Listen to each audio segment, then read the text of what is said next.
Hello Mark, I'm Lisa, and my Chinese name is Chen Yanru. My student number is S034135, and I'm a junior. I'm going to read Theaster Gates, How to Revive a Neighborhood with Imagination, Beauty, and Art. I'm a potter, which seems like a fairly humble vocation. I know a lot about pots. I've spent about 15 years making them. One of the things that really excites me in my artistic practice and being trained as a potter is that you very quickly learn how to make great things out of nothing. That I spent a lot of time at my wheel with mounds of clay trying stuff, and that the limitations of my capacity, my ability, was based on my hands and my imagination. That if I wanted to make a really nice ball and I didn't know how to make a foot yet, I would have to learn how to make a foot. That process of learning has been very helpful to my life. I feel like as a potter, you also start to learn how to shape the world. There have been times in my artistic capacity that I wanted to reflect on other really important moments in the history of the US, the history of the world where tough things happened. But how do you talk about tough ideas without separating people from that content? Could I use art, like these old discontinued fire hoses from Alabama, to talk about the complexities of the movement of civil rights in the 60s? Is it possible to talk about my father and I doing labor projects? My dad was a roofer, construction guy. He owned small businesses, and at 80 he was ready to retire, and his tar kettle was my inheritance. Now a tar kettle doesn't sound like much of an inheritance. It wasn't. It was stinky and it took up a lot of space in my studio. But I asked my dad if he would be willing to make some art with me, if we could reimagine this kind of nothing material as something very special. And by elevating the material and my dad's skill, could we start to think about tar just like clay in a new way, shaping it differently, helping us to imagine what was possible? After clay, I was then kind of turned on to lots of different kinds of materials, and my studio grew a lot because I thought, well, it's not really about the material, it's about our capacity to shape things. I became more and more interested in ideas and more things that were happening just outside my studio. Just to give you a little bit of context, I live in Chicago. I live on the south side now. I'm a west sider. For those of you who are not Chicagoans, that won't mean anything. But if I didn't mention that I was a west sider, there would be a lot of people in the city that would be very upset. The neighborhood that I live in is Grand Crossing. It's a neighborhood that has seen better days. It is not a gated community by far. There is lots of abandonment in my neighborhood, and while I was kind of busy making pots and busy making art and having a good art career, there was all of this stuff that was happening just outside my studio. All of us know about failing housing markets and the challenges of blight, and I feel like we talk about it with some of our cities more than others. But I think a lot of our US cities and beyond have the challenge of blight, abandoned buildings that people no longer know what to do anything with. And so I thought, is there a way that I could start to think about these buildings as an extension or an expansion of my artistic practice? And that if I was thinking along with other creatives, architects, engineers, real estate finance people, that us together might be able to kind of think in more complicated ways about the reshaping of cities. And so I bought a building. The building was really affordable. We checked it out. We made it as beautiful as we could to try to just get some activity happening on my block. Once I bought the building for about $18,000. I didn't have any money left, so I started sweeping the building as a kind of performance. This is performance art, and people would come over and I would start sweeping. Because the broom was free and sweeping was free, it worked out laughter. But we would use the building then to take But we would use the building then to stage exhibitions, small dinners, and we found that that building on my block, Dorchester, we now referred to the block as Dorchester Project, that in a way that building became a kind of gathering site for lots of different kinds of activity. We turned the building into what we call now the Archive House. The Archive House would do all of these amazing things. Very significant people in the city and beyond would find themselves in the middle of the hood. And that's when I felt like maybe there was a relationship between my history with clay and these new thing that was starting to develop. That we were slowly starting to reshape how people imagine the south side of the city. One house turned into a few houses, and we always try to suggest that not only is creating a beautiful vessel important, but the contents of what happens in those buildings is also very important. So we were not only thinking about development, but we were thinking about the program, thinking about the kind of connections that could happen between one houses and another, between one neighbor and another.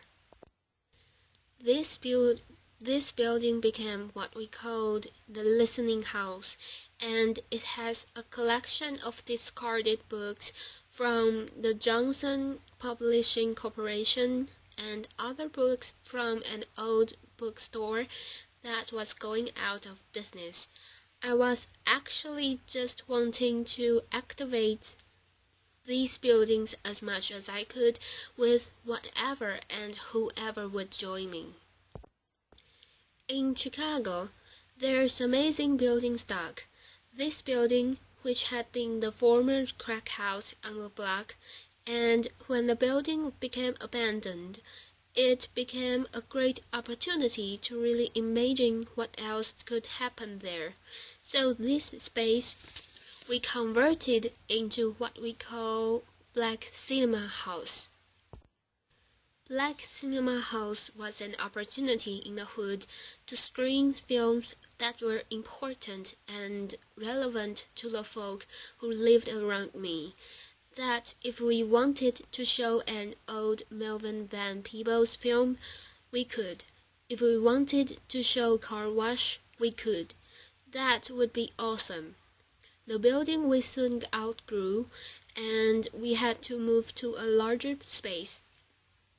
Black Cinema House, which was made from just a small piece of clay, had to grow into a much larger piece of clay, which is now my studio.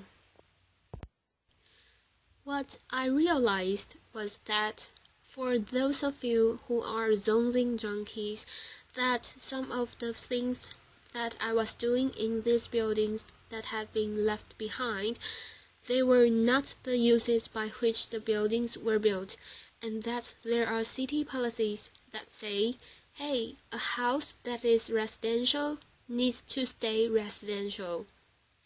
But what do you do in neighborhoods when ain't nobody interested in living there? That the people who have the means to live have already left. What do we do with these abandoned buildings? And so I was trying to wake them up using culture. We found that was so exciting for folk, and people were so responsive to the work that we had to then find bigger buildings. By the time we found bigger buildings, there was, in part, the resources necessary to think about those things. In this bank that we called the Arts Bank, it was in pretty bad shape. There was about 6 feet of standing water. It was a difficult project to finance because banks weren't interested in the neighborhood because people weren't interested in the neighborhood because nothing had happened there. It was dirt. It was nothing. It was nowhere. And so we just started imagining what else could happen in this building. Applause. And so now that the rumor of my blog has spread and lots of people are starting to visit, we found that the bank can now be a center for exhibition, archives, music performance, and that there are people who are now interested in being adjacent to those buildings because we brought some heat, that we kind of made a fire. One of the archives that we'll have there is this Johnson Publishing Corporation. We've also started to collect memorabilia from American history, from people who live or have lived in that neighborhood. Some of these images are degraded images of black people, kind of history of very challenging content, and where better than a neighborhood with young people who are constantly asking themselves about their identity to talk about some of the complexities of race and class. In some ways, the bank represents a hub that we are trying to create a pretty hardcore node of cultural activity, and that if we could start to make multiple hubs and connect some cool green stuff around there, that the buildings that we've purchased and rehabbed, which is now around 60 or 70 units, that if we could land miniature basiles on top of that and connect these buildings by a beautiful green belt, applause, that this place where people never wanted to be would become an important destination for folk from all over the country and world. In some ways, it feels very much like I'm a potter, that we tackle the things that are at our wheel. We tried with the skill that we have to think about this next ball that I want to make. And it went from a ball to a singular house, to a block, to a neighborhood, to a cultural district, to thinking about the city. And at every point there were things that I didn't know that I had to learn. I've never learned so much about zoning law in my life. I never thought I'd have to. But as a result of that, I'm finding that there's not just room for my own artistic practice, there's room for a lot of other artistic practices. So people started asking us, well, Theaster, how are you going to go to scale? And what's your sustainability plan? Laughter, applause. And what I found was that I couldn't export myself, that what seems necessary in cities like Akron, Ohio, and Detroit, Michigan, and Gary, Indiana, is that there are people in those places who already believe in those places, that are already dying to make those places beautiful, and that often those people who are passionate about a place are disconnected from the resources necessary to make cool things happen, or disconnected from a contingency of people that could help make things happen. So now we are starting to give advice around the country on how to start with what you got, how to start with the things that are in front of you, how to make something out of nothing, how to reshape your world at a wheel or at your block or at the scale of the city. Thank you so much. Applause. June Cohen says, "Thank you. So I think many people watching this will be asking themselves the question you just raised at the end. How can they do this in their own city? You can't export yourself. Give us a few pages out of your playbook about what someone who is inspired about their city can do to take on projects like yours."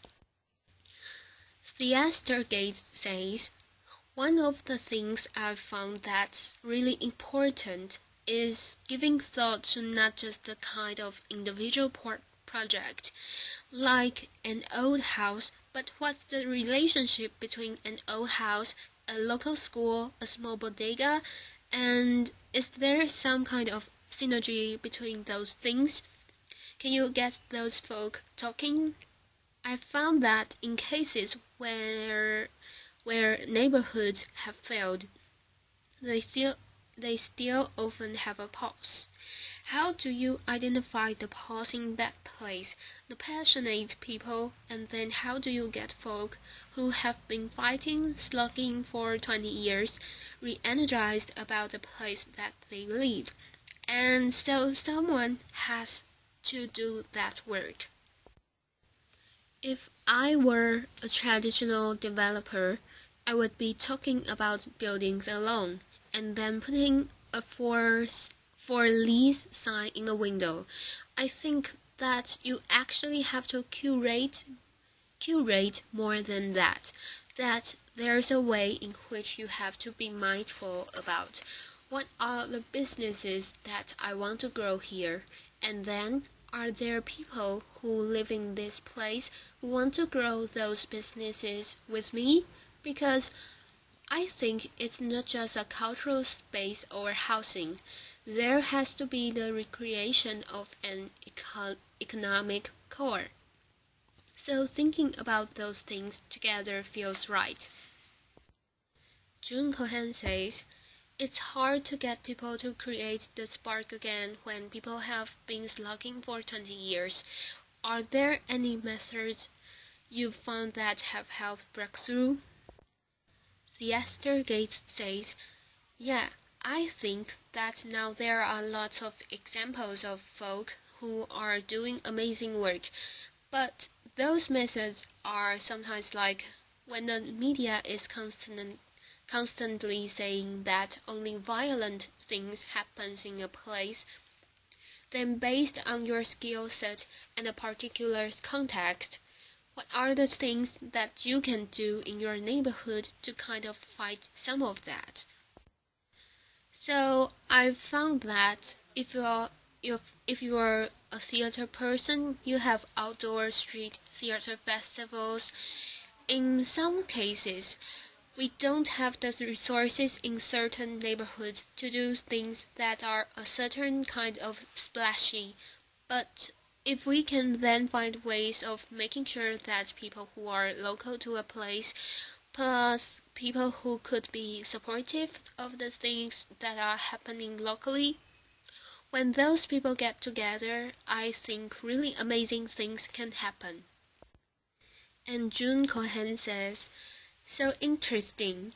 And how can you make sure that the projects you are creating are actually for the disadvantaged and not just for the sort of vegetarian indie movie crowd that might move in to take advantage of them?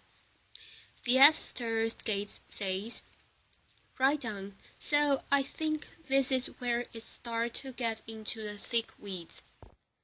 June Cohen says, "Let's go there." Theaster Gates says, "Right now, Grand Crossing is 99% black, or at least living, and we know that maybe who owns property in a place is different from who walks the streets every day. So it's reasonable to say that Grand Crossing is already in the process of being something different than it is today." But are there ways to think about housing trust or land trust or a mission-based development that starts to protect some of the space that happens? Because when you have 7,500 empty lots in a city, you want something to happen there, but you need entities that are not just interested in the development piece, but entities that are interested in the stabilization piece. And I feel like often the developer piece is really motivated, but the other work of a kind of neighborhood consciousness, that part doesn't live anymore. So how do you start to grow up important watchdogs that ensure that the resources that are made available to new folk that are coming in are also distributed to folk who have lived in a place for a long time? June Cohen says, "That makes so much sense. One more question. You make such a compelling case for beauty and the importance of beauty and the arts. There would be others who would argue that funds would be better spent on basic services for the disadvantaged. How do you combat that viewpoint or come against it?" Theaster Gates says, "I believe that beauty is a basic service." Applause.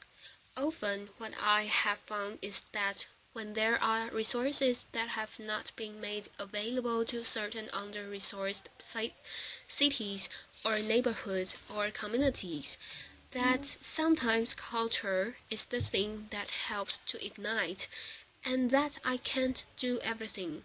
But I think that there's a way in which if you can start with culture and get people kind of reinvested in their place, other kinds of adjacent amenities start to grow, and then people can make a demand that's a poetic demand, and the political demands that are necessary to wake up our cities, they also become very poetic."